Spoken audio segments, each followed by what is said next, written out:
Ce que je ne vous ai pas dit, c'est ce qu'il y avait dans le Havresac.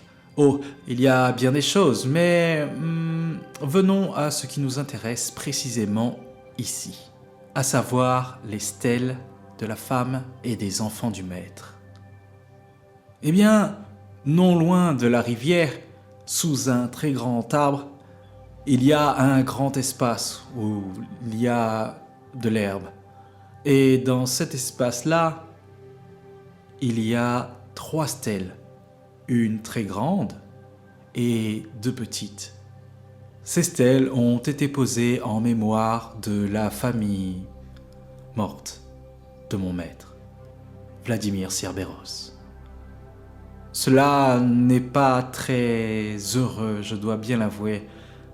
Passons à autre chose, continuons donc l'histoire. Une fois sur place, je me recueillis et j'ai fait pousser des fleurs de glace, comme à l'accoutumée. Ensuite, je suis parti en direction de l'entrepôt. Je récupérais un sac de fruits et de légumes que je ramenais avec moi, hors du Havresac. À nouveau dans la chambre, je déposai le panier de nourriture au sol. Neville, dans une rapidité impressionnante, se mit à genoux devant le sac, puis son visage se tourna vers moi. Je savais qu'il cachait son jeu, mais de là à se déplacer avec une telle vitesse, alors qu'il est si gros, c'est vraiment très impressionnant. Quoi qu'il en soit, je lui offris le sac en échange d'un pain au jambon et d'une boisson. Il accepta avec plaisir. Pendant mon repas, le bruit d'un arbre qui tombe m'interpella. Je regardai par la fenêtre et le jour se levait lentement. Au loin, j'aperçus 2 personnes en train de se battre. Pris de curiosité, je passai par la fenêtre, me laissant tomber au sol porté par ma cape. Je m'approchai lentement vers le combat pour voir qui se battait. Les gens arrivaient petit à petit. Un homme se battait contre la femme aux cheveux verts. Leur pouvoir était impressionnant. La femme se transforma en aigle et l'homme en panthère. Je ne pouvais pas dire qui avait l'avantage sur qui. Ils semblaient être du même niveau, mais dans une ultime attaque, les 2 adversaires se sont fait propulser avec force loin l'un de l'autre. 2 mages avec un bandeau rouge au front, probablement des enseignants, les intercepta, chacun d'eux, puis se volatilisa. Tout le monde était abasourdi par ce que l'on venait de voir. Puis arrivèrent un autre membre de l'académie. D'une voix forte, il nous rappela que les combats entre les élèves en dehors des arènes n'étaient pas tolérés. Que les 2 subiront une sanction et que nous serions tous privés de repas pour que cela nous serve de leçon. Puis, nous consigna dans nos cabines. Nous allions ainsi reprendre la route dans peu de temps. Quelques jours passèrent, d'autres pauses sur la route ont eu lieu, mais je ne me fis pas remarquer. Finalement, nous sommes arrivés à la ville bleue. On nous accorda une après-midi en ville, avant de reprendre la route pour l'académie. J'entrepris d'aller m'acheter un nouveau parfum de tabac. Il y avait aussi un restaurant qui semblait faire fureur. Je pris ma tenue de dandy et passai devant toutes les personnes qui faisaient la queue pour entrer. Je demandai la place de luxe et la serveuse m'invita à monter au balcon. Mais l'endroit semblait déjà pris par la dame de l'autre fois, celle qui était avec les jumelles, Chilo et Lucie. Elle me regarda à travers les rideaux. Je m'inclinai et me présenta. Je suis Angélus Noircorbeau, héritier de Vladimir Cerberus, l'un des 5 seigneurs des 9 provinces. Je vous demande une audience. À ces mots, 2 visages se pencha à travers les rideaux et j'eus l'agréable surprise de constater que les jumelles étaient là aussi. La femme m'invita à les rejoindre et je m'asseyais donc avec eux en prenant bien le soin de remercier la femme. Et de saluer les jumelles, évidemment. J'ai passé le début de la conversation à questionner la femme sur mon maître. D'ailleurs, elle-même était le maître des jumelles. Je n'appris pas grand-chose en soi. Puis elle partit et je restai là à discuter avec les jumelles. Les jumelles de leur nom de famille, Goldenheart. On discuta un moment avant que leur maître ne revienne et les invite à partir. Je les saluai bien bas et restai finir monter en allumant ma pipe. Après quoi, je sortais de la zone, vêtu de ma tenue de l'académie, pour rentrer dans ma cabine. Une fois arrivé, Neville était toujours là, endormi à la même place, où il était avant que je parte, et dans la même position. Mais cette fois, il avait entre les mains des confiseries de la ville. Oh, pas compliqué à reconnaître. Ils étaient bleus, comme mon tabac.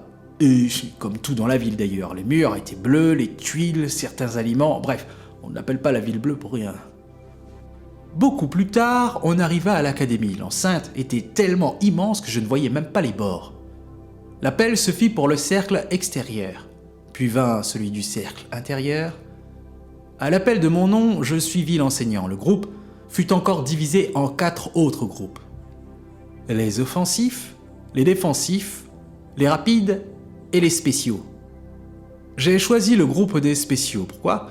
Parce que j'étais à la fois un offensif et un défensif. N'étant pas particulièrement rapide, je me vois mieux dans ce groupe-là. Après être arrivé avec l'enseignant qui jugeait nos aptitudes, j'attendais mon tour.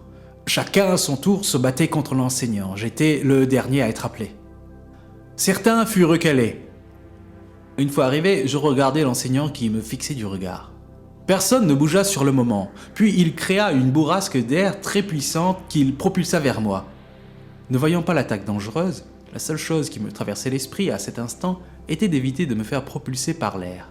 Je me laissai donc tomber en arrière, m'allongeant au sol et me fixant à celui-ci avec de la glace. Pendant un court instant, je sentis une puissance briser mon gel et le vent me fit voler en arrière. Je retombai sur mes jambes et fixai le professeur calmement. Il me fixa à son tour avant de dire « Ne tiens-tu pas à prouver ce que tu vaux ?» Je répondis que oui, bien sûr. Et je m'approchai lentement du professeur qui lui restait impassible et attendait certainement mon attaque. Une main dans le dos, j'avançai lentement, avec un petit sourire en restant sur mes gardes. Arrivé à moins d'1 mètre de l'enseignant, je lui montrai ma main. J'avais sculpté une magnifique fleur finement ouvragée. Le maître le regarda et me glissa quelques mots, puis me dit « Tu es retenu ».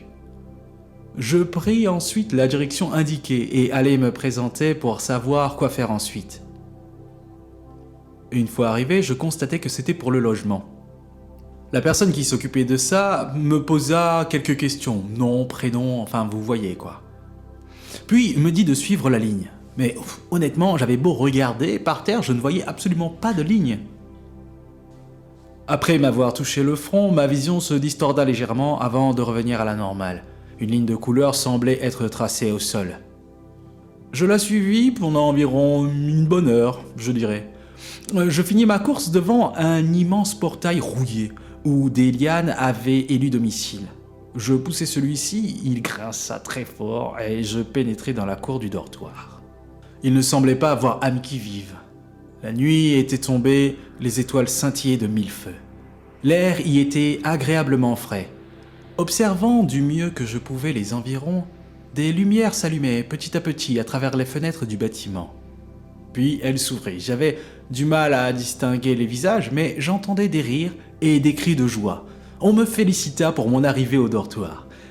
J'étais content. Je fis pousser une gerbe de glace derrière moi, les faisant monter au ciel, puis les fis exploser en milliers de petits morceaux, comme un feu gelé d'artifice pour les remercier pour cet accueil qui me réchauffa le cœur. J'étais devenu un membre de l'Étoile polaire.